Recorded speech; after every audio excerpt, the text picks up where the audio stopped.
សួរសួស្តីពុកម៉ែបងប្អូនខ្ញុំបានចាត់ការស្ថានក្នុងកសិករថ្ងៃនេះយើងថ្ងៃទី1ការប្រមូលផលរដូវកាលចូលឆ្នាំពុកម៉ែបងប្អូនហើយការប្រមូលផលរបស់យើងខ្ញុំនឹងបង្ហាញពុកម៉ែបងប្អូនតាំងពីការដែលយើងយកបកងក្នុងចេញរហូតដល់ការរំបីទឹកដាក់ចូលក្នុងដបជូនពុកម៉ែបងប្អូនថ្ងៃនេះឥឡូវខ្ញុំចាប់ផ្ដើមលើកបកងជូនពុកម៉ែបងប្អូន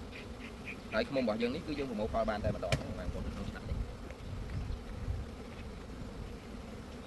នេះបងប្អូននេះប្រភេទខ្មុំដែលយើងប្រមូលផលគឺប្រភេទខ្មុំដែលបិទចាស់បងប្អូន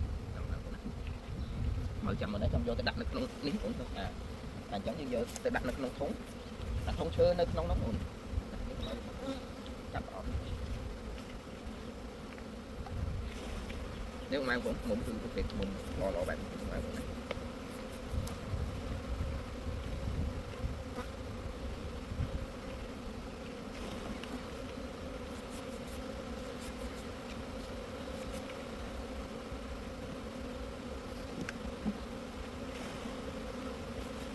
ចាស់ល្អបងប្អូនបិទចិត្តកណាខាងនេះគឺកូនមែនទេអញ្ចឹងអាខាងលើនេះគឺជាទឹកខ្មុំបងប្អូនគឺជាទឹកខ្មុំ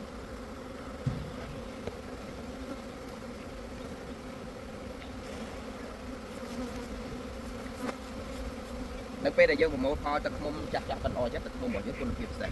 គុណភាពខ្ពស់មែនទេបងប្អូនហើយសារយើងអាចរក្សាទុកបានយូរมันងាយប្រែពណ៌ហើយនឹងក្លិនរសជាតិហ្នឹងបងប្អូនទឹកខ្មុំយើងយកចាស់ល្អមើលនេះមួយទៀត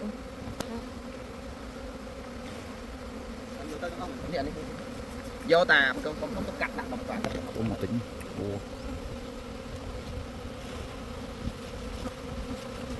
អានេះទុកមួយឲ្យវាទុកមួយអូនេះពិសេសណា